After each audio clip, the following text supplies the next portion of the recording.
SLBC సొరంగం ఇప్పుడు రాష్ట్ర వ్యాప్తంగా చర్చనీయాంశంగా మారింది.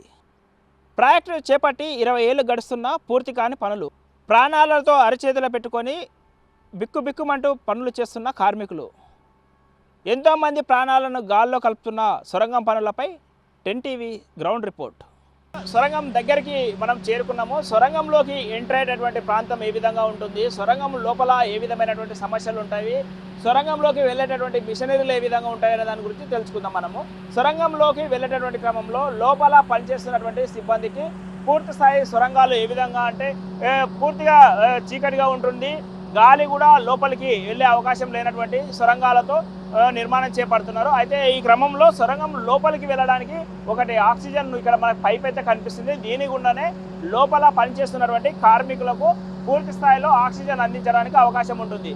అయితే చాలా వరకు ఇంజనీరింగ్స్ కానీ నిపుణులు కానీ చెప్తున్నది ఏంటంటే సొరంగం పనులు చేపడుతున్నటువంటి క్రమంలోనూ కొంతవరకు టన్నెల్లోనూ వెలుతురు కానీ గాలి వచ్చేటటువంటి టన్నెల్లను రూపకల్పన చేయాలి, డిజైన్ అలా ఉండాలి అని చెప్పేసి చెప్తున్నప్పటికీ ఇది ఓల్డ్ టెక్నాలజీకి సంబంధించినటువంటి సొరంగాలు చేపడుతున్నటువంటి క్రమంలో లోపలంతా కూడా చీకటిగా ఉంటుంది, ఏమీ కనిపించదు, లైటింగ్ కానీ అదేవిధంగా గాలి కానీ ఉండదు. దీనికి సంబంధించి ఈ ఆక్సిజన్ గుండానే గాలి తీసుకొని అక్కడ ఉన్నటువంటి కార్మికులు పనిచేస్తుంటారు. ఎలాంటి టైంలోనూ ఈ ఆక్సిజన్కి ఏదైనా సాంకేతిక సమస్య వస్తే అక్కడ ఉన్నటువంటి కార్మికులకు కనీసం కూడా గాలి రానటువంటి పరిస్థితి ఉంటుంది అనేది ఒకటి. రెండవది చూసినట్టయితే టీబీఎం మిషన్, ప్రాథమికంగా ఇప్పుడు మొత్తం అంతా కూడా చర్చ జరుగుతున్నదంతా కూడా టన్నెల్ బోరింగ్ మిషను. ఈ టన్నెల్ బోరింగ్ మిషను ఏ విధంగా ఉండబోతుంది, దాని పనితీరు ఏ విధంగా ఉంటుంది అనే దాని గురించి తెలుసుకుందాం మనము. ఇది చాలా కాస్ట్లీ అయినటువంటి బోరింగ్ మిషన్ అని కూడా చెప్పవచ్చు. ఈ బోరింగ్ మిషన్ గురించి చూసినట్టయితే దాదాపు 48 కోట్ల నుంచి 800 కోట్ల వరకు ఈ మిషన్ వాల్యూ ఉంటుందని చెప్పేసి నిపుణులు చెప్తున్నారు. దాన్ని ఒక్కసారి వినియోగించుకోవాలంటే చాలా ఖర్చుతో కూడినటువంటిది. అది ఒకసారి టన్నెల్ లోపలికి వెళ్ళిన తర్వాత బయటికి రావడం చాలా కష్టమని కూడా చెప్తున్నారు. అదే ఇదే క్రమంలో టన్నెల్ లోపలికి వెళ్ళినటువంటి ఇప్పుడు ఈ ప్రస్తుతానికి ఉన్నటువంటి బోరింగ్ మిషన్ ఏదైతే ఉందో టన్నెల్ బోరింగ్ మిషను అది పూర్తి స్థాయిలో ధ్వంసమైంది. అయితే దాని ధ్వంసమైనటువంటి నేపథ్యంలోనూ అక్కడ ఉన్నటువంటి ఈ కాంట్రాక్టర్లు కూడా దాన్ని మిషనరీ ఖర్చు భరించడం చాలా కష్టంగా ఉంటుందని చెప్పేసి చెప్తున్నారు. అయితే టన్నెల్ బోరింగ్ మిషన్కి సంబంధించి అది కొండని పడగొట్టేటటువంటి సమయంలోనూ ఏదైతే సొరంగంని తవ్వేటటువంటి క్రమంలోనూ భూమి సామర్థ్యాన్ని కొండ సామర్థ్యాన్ని కూడా అంచనా వేయగలదు. ఎక్కడైతే కొండ ఎక్కువగా ఉంటుంది, ఎక్కడైతే మట్టి ప్రాంతం ఎక్కువగా ఉంటుంది, ఎక్కడ తేమ శాతం ఉంటుంది అనేది ఈ మిషన్ సౌలభ్యంగా ఈజీగా కనిపెట్టగలదు. ఎందుకంటే ఆ బ్లేడ్స్ ఆ విధంగా ఉంటాయి. ఆ టన్నెల్ యొక్క ఏదైతే బోరింగ్ మిషన్కి సంబంధించి ముందరి భాగం అంతా కూడా చాలా ఎక్కువ ఖర్చుతో కూడినటువంటి ఈ మిషన్స్ అది, దానికి సంబంధించినటువంటి పార్ట్స్ కూడా అదే విధంగా ఉంటుంది. అయితే ఇప్పుడు ఏదైతే ఎస్ఎల్బీసీ సొరంగంకు సంబంధించినటువంటి టన్నెల్ కాంట్రాక్టు చూసినట్టయితే జయప్రకాష్ గ్రూప్ ఆఫ్ కన్స్ట్రక్షన్స్ ఈ సంస్థ దీన్ని 2006లో ఒప్పందం చేసుకోవడం జరిగింది. అయితే ఈ సొరంగం తవ్వకాలను పనులు మొదలుపెట్టినటువంటి క్రమంలోనూ జేపీ కన్స్ట్రక్షన్స్ గ్రూప్ ఆఫ్ సంస్థ అమెరికాకు చెందినటువంటి రాబిన్స్ అన్నటువంటి ఒక సంస్థతో ఒప్పందం కుదిరించుకున్నది. రాబిన్స్ సంస్థ పూర్తి స్థాయిలోనూ పరికరాలను సప్లై చేయడంతో పాటు ఇక్కడ ఉన్నటువంటి పనులకు సంబంధించినటువంటి మెటీరియల్ని అన్నింటినీ కూడా రాబిన్స్ అమెరికాకు చెందినటువంటి సంస్థ ఇక్కడ ఈ సామాన్లన్నీ కూడా వారివే అని తెలుస్తుంది. ఈ సంస్థ వేగవంతంగా పనిచేస్తుంది. ఈ సంస్థకు చాలా ప్రాధాన్యత ఉంది. చాలా ప్రాచీనమైనటువంటి సంస్థ ఇది. రాబిన్స్ సంస్థకు సంబంధించినటువంటి మెటీరియల్ చాలా హై మెటీరియల్ అని కూడా చెప్పొచ్చు, హై క్వాలిటీ మెటీరియల్ అని కూడా చెప్పొచ్చు.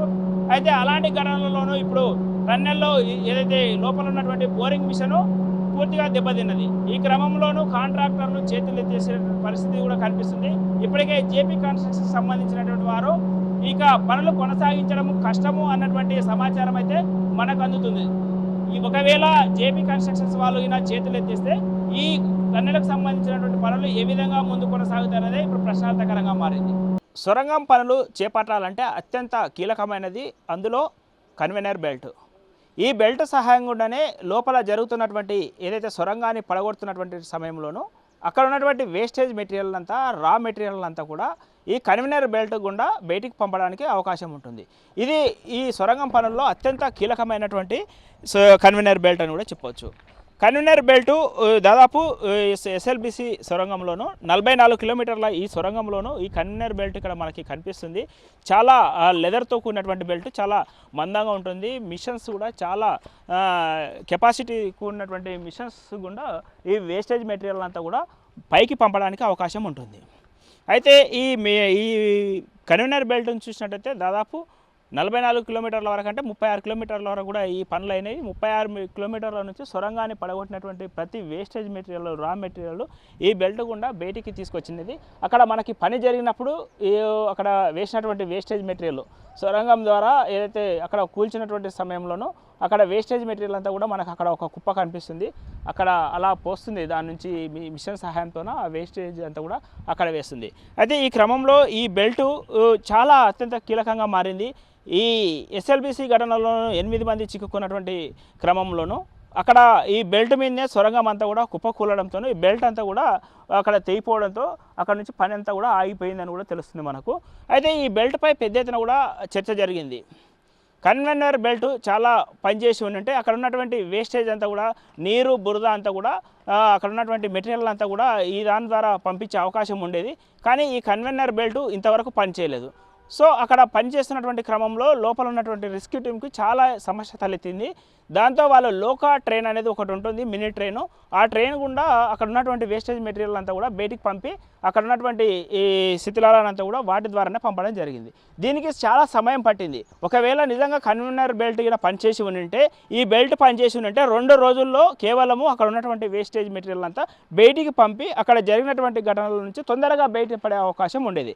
కానీ పరిస్థితులు అందుకు పూర్తిగా భిన్నంగా కనిపించాయి. ఏదైతే మిషన్ ఏదైతే ఉందో, బోరింగ్ మిషన్ ఏదైతే ఉందో, టీబీఎం ఏదైతే ఉందో అది పూర్తి స్థాయిలోనూ ఈ బెల్ట్పై పడింది. ఈ బెల్ట్పై పడడంతోనూ ఈ బెల్ట్ అంతా కూడా కిందికి పడిపోయింది. దాంట్లో దాదాపు 3 కిలోమీటర్ల వ్యవధిలో ఈ బెల్ట్ అంతా కూడా మట్టిలో పూడుకుపోయింది. దీన్ని తీయడము అసాధ్యమైంది. దీన్ని ఉపయోగించుకోలేకపోవడం వల్లనే ఈ ఘటనలోనూ ఈ 8 రోజుల సమయం పట్టిందని కూడా మనకు ప్రాథమికంగా తెలుస్తుంది. సో ఏదేమైనప్పటికీ సొరంగం పనులు చేపట్టేటువంటి క్రమంలో మాత్రము కన్వీనర్ బెల్ట్ను మాత్రం చాలా జాగ్రత్తగా ఉపయోగించాలని చెప్పేసి చాలామంది నిపుణులు కూడా చెప్పడం జరిగింది. అయితే సాంకేతికపరమైనటువంటి సమస్యలు తలెత్తినప్పుడు మాత్రము ఈ బెల్ట్ పనిచేయకపోతే అక్కడ ఉన్నటువంటి కార్మికులకు చాలా సమస్యలు తలెత్తే అవకాశం కూడా ఉంటుంది. ఏ ఇన్సిడెంట్ జరిగినా కానీ కన్వీనర్ బెల్ట్తోనే బయటికి పంపేటటువంటి అవకాశం ఉంటుంది. కాబట్టి ఈ సొరంగం పనుల్లో కన్వీనర్ బెల్ట్ యొక్క ప్రాధాన్యత ఇది. ఎస్ఎల్బిసి సొరంగం తవ్వకాల్లోనూ ఏదైతే టీబీఎం మిషన్ ఎక్కడైతే కొండని తవ్వుతుందో అక్కడ నుంచి ఆ సొరంగం పైకప్పు అంతా కూడా ఇలాంటి సిమెంట్ బ్రిక్స్తోనే అమర్చడం జరుగుతుంది. ఇదంతా కూడా రెడ్మెంట్ బ్రిక్స్ అని కూడా చెప్పవచ్చు. ఇక్కడ బోల్డాలు ఉంటాయి. ఏదైతే మిషన్ల సహాయంతోనూ ఈ కొండపైకి, సొరంగం పైకి అది టీబీఎం మిషన్ తవ్విన తర్వాత ఈ బోల్డాల సహాయంతోనూ అక్కడ ఫిట్టింగ్ చేయబడుతుంటుంది. ఇది ఒక్కసారి ఫిట్టింగ్ చేస్తే పడే అవకాశం లేదని నిపుణులు చెప్పినటువంటి సమాచారం. అయితే ఈ సొరంగంలోనూ ఇవి కూలడానికి ప్రధాన కారణం ఏమై ఉంటుంది? ఈ సొరంగంలోనూ తవ్వకం అంతా జరిగిన తర్వాత ఏదైతే వాటర్ లీకేజీ ఉన్నదో 2019 నుంచి ఆ ప్రాంతం అంతా కూడా పూర్తిగా లీకేజీ భయమైంది. అలాంటి క్రమంలోనూ ఈ సిమెంట్ బ్రిక్స్ పెట్టినా కూడా అవి పూర్తి స్థాయిలో నిలబడలేకపోయినవి అనేది ప్రాథమిక సమాచారం. ఈ బ్రిక్స్ చూసినట్టయితే, సిమెంట్ దిమ్మెలను చూసినట్టయితే చాలా వెయిటేజ్తో ఉంటాయి. ఇవి దాదాపు 30 కూలి ఉంటాయని చెప్పేసి అంచనా వేస్తున్నారు. సొరంగం లోపల్లో ఇప్పుడు కూలినటువంటి ప్రాంతంలో ఇలాంటివి 30 కూలి ఉంటాయి. 30 కూలి ఉంటే దాదాపు కార్మికులకి అవకాశం తక్కువ. ఎందుకంటే చాలా బరువుతో కూడినటువంటి బ్రిక్స్. అదేవిధంగా ఏదైతే బోరింగ్ మిషన్ మీద పడడంతోనూ బోరింగ్ మిషనే పూర్తి స్థాయిలో ధ్వంసమైంది. 200 మీటర్ల దూరం వెళ్ళి పడింది అని మనకు తెలుస్తుంది. అయితే ఈ క్రమంలో సొరంగాలు తవ్వేటటువంటి క్రమంలో ఖచ్చితంగా జాగ్రత్తలు తీసుకోవాల్సినటువంటి అవసరం ఉంటుంది. అయితే లోపలికి వెళ్ళడానికి పూర్తి స్థాయిలోనూ అక్కడ మినీ జేసీబీలు కూడా కనిపిస్తుంది, మినీ ట్రైన్స్ కనిపిస్తుంది. అక్కడ వాటి గుండానే వాటిని అక్కడ ఉన్నటువంటి వేస్టేజ్ని అంతా కూడా తరలించడం జరిగింది. కన్వీనర్ బెల్ట్ పూర్తి స్థాయిలో దెబ్బతినడంతోనూ ఈ ట్రైన్స్ ఏదైతే లోకా ట్రైన్స్ అంటారు, వీటిని లోకా ట్రైన్స్ ద్వారా ఈ మినీ జేసీబీల సహాయంతోనే ఈ వేస్టేజ్ మెటీరియల్ అంతా కూడా బయటికి తీసుకురావడానికి ఉపయోగించినట్టు తెలుస్తుంది. మనకి చూసినట్టయితే ఈ ట్రాక్ కూడా పూర్తి స్థాయిలోనూ వారు ముందుగానే ఏర్పాటు చేసుకుంటారు. ప్రాజెక్టు చేపట్టినటువంటి క్రమంలోనే ఈ ట్రాక్ను కూడా ఏర్పాటు చేసుకున్నట్టు కూడా తెలుస్తుంది. ఈ ట్రాక్ గుండానే కార్మికులకు కానీ ఇక్కడ నుంచి మెటీరియల్ కానీ సరఫరా చేయడానికి అవకాశం ఉంటుంది. ఇక్కడ కనిపిస్తున్నటువంటి ఈ మినీ జేసీబీని సొరంగం లోపలికి ఎంట్రీ చేయడం జరిగింది. ఇన్సిడెంట్ జరిగిన తర్వాత అక్కడ ఉన్నటువంటి శిథిలాలను కానివ్వండి, వేస్టేజ్ మెటీరియల్ను పూర్తి స్థాయిలో లోగా ట్రైన్కి వేయడానికి ఈ మినీ ట్రైన్ ఉపయోగించినట్టు తెలుస్తుంది. ఈ మినీ ట్రైన్ ద్వారానే అక్కడ ఉన్నటువంటి కూలినటువంటి శిథిలాలను పూర్తి స్థాయిలోనూ బయటికి తీసుకురావడం కోసం ఉపయోగించినట్టు తెలుస్తుంది.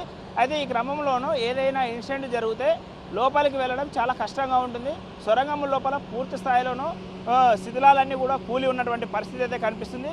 దీనికి సంబంధించినటువంటి వాటిలోనూ సొరంగాలు తవ్వేటప్పుడు చాలా క్లిష్టమైనటువంటి పరిస్థితి ఉంటుంది.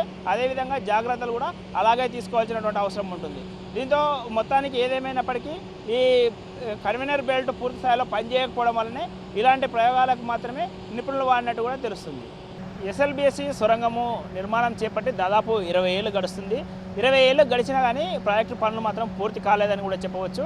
ఏదైతే ప్రభుత్వాలు మారినా, ఇక్కడ పాలకులు మారినా ఇక్కడ ఉన్నటువంటి సమస్యలు మాత్రం అలాగే తిష్టవేశాయని కూడా చెప్పవచ్చు. అయితే 2005లో ఈ ప్రాజెక్టు కట్టాలని గతంలో కాంగ్రెస్ ప్రభుత్వము శంకుస్థాపన చేయడం జరిగింది. 2006లో ఇక్కడ రాబిన్ సంస్థ అదేవిధంగా జేపీ కన్స్ట్రక్షన్స్ వాళ్ళు ఒక ఒప్పందం కుదుర్చుకున్నారు ఈ సొరంగాన్ని తవ్వకాలకు చేపట్టాలని చెప్పేసి. 2007లో పనులు మొదలుపెట్టడం జరిగింది. అక్కడ నుంచి మొదలుపెట్టినటువంటి ప్రాజెక్టు 2010లోనే ఒకసారి పూర్తి కావాల్సి ఉన్నప్పటికీ అప్పుడు కూడా పూర్తి కాలేదు. అయితే ఆ క్రమంలోనూ ఏదైతే ఈ ప్రాజెక్టుకు పూర్తి స్థాయిలోనూ శ్రీశైలం నీటి వాటర్ అంతా కూడా ఈ సొరంగానికి చేరుకోవడము, ఇక్కడ ఉన్నటువంటి పనిముట్లన్నీ కూడా నీట మునగడము, మిషన్స్ అన్ని కూడా నీటిలో మునిగినటువంటి పరిస్థితి అయితే కనిపించింది. దాంతో అప్పుడు కూడా పెద్ద ఎత్తున నష్టం వాటిల్లినటువంటి పరిస్థితి అయితే కనిపించింది. ఆ క్రమంలోనూ అక్కడ నష్టం వాటిల్లినప్పటికీ జేపీ కన్స్ట్రక్షన్స్ కొంతకాలము పనులన్నీ నిలిపివేయడం జరిగింది. తర్వాత మారినటువంటి పరిస్థితుల ప్రభావం తర్వాత మళ్ళీ అక్కడ ఏదైతే కొద్ది రోజుల తర్వాత పనులు చేపట్టడం జరిగింది. అయితే అదే క్రమంలోనూ అక్కడ పూర్తి స్థాయిలోనూ వాటర్ లీకేజ్ సమస్య కూడా తలెత్తింది. ఏదైతే ఈ పనులు నిలిపివేసినటువంటి గ్యాప్లోనూ అక్కడ వాటర్ లీకేజ్ సమస్య తలెత్తినటువంటి క్రమంలోనూ ఇక్కడ వాటర్ లీకేజ్ పూర్తి స్థాయిలోనూ రాను క్రమక్రమంగా పెద్దదిగా మారింది. అయితే ఈ వాటర్ లీకేజ్తో టన్నెల్ అంతా కూడా పూర్తి స్థాయిలోనూ తడిసి ఉన్నటువంటి ప్రాంతము దాదాపు 4-5 సంవత్సరాలు వాటర్తో తడిసినటువంటి ప్రాంతంగా కూడా చెప్పొచ్చు. మనం ప్రస్తుతానికి ఈ సొరంగం ద్వారా ఎట్లా వెళ్ళాలి, ఎక్కడ ప్రమాదం పొంచింది, ఎక్కడ ఇన్సిడెంట్ జరిగింది అన్నదాన్ని ఇక్కడ ఏదైతే ఇక్కడ ఉన్నటువంటి రెస్క్యూ టీం ఒక గ్రాఫ్ను తయారు చేశారు, మ్యాప్ను తయారు చేశారు. ఈ మ్యాప్ గుండానే వాళ్ళన్నీ కూడా ప్రాసెస్ కొనసాగిస్తుంటారు. మొదటగా ఇక్కడ ఎంట్రీ అవుతారు. ఇక్కడ ఎంట్రీ అయిన తర్వాత దాదాపు 11.5 కిలోమీటర్ల వరకు ఎలాంటి రిస్క్ లేకుండా ఇక్కడ వరకు చేరుకుంటారు. ఇక్కడ నుంచి రిస్క్ మొదలవుతుంది. ఇక్కడ నుంచి దాదాపు 2 కిలోమీటర్ల వరకు వాటర్ చేరుకుంటుంది. ఇక్కడ మొత్తం అంతా కూడా ఇక్కడ శిథిలాలు అదేవిధంగా బురద అంతా కూడా ఇక్కడ చేరింది. యాక్సిడెంట్ జరిగినటువంటి సైట్ ఇక్కడ అని కూడా తెలుస్తుంది మనకు. ఇక్కడ యాక్సిడెంట్ జోన్ ఇక్కడ జరగడంతోనూ ఇక్కడ నుంచి ఇక్కడ వరకు పూర్తి స్థాయిలో ప్రమాదం పొంచి ఉన్నది. ఇదల్లా కూడా శిథిలాలు కూలడము, వాటరు నీరు చేరడంతోనూ రెస్క్యూ టీంకి ఇక్కడనే సమస్య తలెత్తింది. అయితే ఇలాంటి సంఘటనలను సొరంగ నిర్మాణాలు చేపట్టినటువంటి క్రమంలోనూ చాలా జాగ్రత్తలు తీసుకోవాలని చెప్పేసి ఇప్పటికే మాజీ సీఎం కేసీఆర్ కూడా ఈ సొరంగంపై కామెంట్స్ కూడా చేయడం జరిగింది. గతంలో ఈ సొరంగం పూర్తి స్థాయిలోనూ తప్పులున్నవి, ఇలాంటి సొరంగాలు చేపట్టడం చాలా ప్రమాదకరమని గతంలోనే అసెంబ్లీలోనే ఒక ప్రజెంటేషన్ కూడా ఇవ్వడం జరిగింది. ఆ ప్రజెంటేషన్లో కూడా క్లియర్గా ఎక్స్ప్లెయిన్ చేయడం జరిగింది. ఇలాంటి ప్రమాదాలు చోటు చేసుకుంటాయని చెప్పేసి చెప్పడం జరిగింది. ఏదైతే శ్రీశైలం బ్యాక్ వాటర్ పూర్తి స్థాయిలోనే ఈ ప్రాజెక్టులకు చొచ్చుకొని వచ్చే అవకాశం ఉంటుంది. అలాంటి సమయంలోనూ పనులు చేస్తున్నటువంటి కార్మికులకు కూడా ప్రమాదం పొంచి ఉంటుందని కూడా చెప్పడం జరిగింది. అయితే ఏదేమైనప్పటికీ ఇలాంటి ఘటనలు జరిగినప్పుడు ఇటు శ్రీశైలం పవర్ హౌస్లో జరిగినటువంటి ఇన్సిడెంట్లో అదేవిధంగా ఇప్పుడు ఈ సొరంగం ఇన్సిడెంట్లో కూడా ప్రాణాలను కోల్పోయే అవకాశం ఉంటుంది తప్ప ఇలాంటి చర్యలు చేపట్టే ముందు చాలా జాగ్రత్తలు తీసుకోవాలి. అదేవిధంగా కాంట్రాక్టర్లు కానివ్వండి, ఆ సంస్థలు నిర్మిస్తున్నటువంటి సంస్థలు కానివ్వండి, పూర్తి స్థాయిలోనూ అధ్యయనం చేసి అక్కడ ప్రమాదం పొంచి ఉన్నటువంటి సమయంలోనూ జాగ్రత్తలు తీసుకొని ముందుకెళ్తే ఇలాంటి ఘటనలను చోటు చేసుకోవాలని చెప్పేసి ఇప్పటికే చీఫ్ ఇంజనీర్ బృందం కూడా అంతా కూడా రిటైర్మెంట్ బృందం అంతా కూడా నిపుణులు కానీ చెప్తున్నటువంటి పరిస్థితి అయితే కనిపించింది.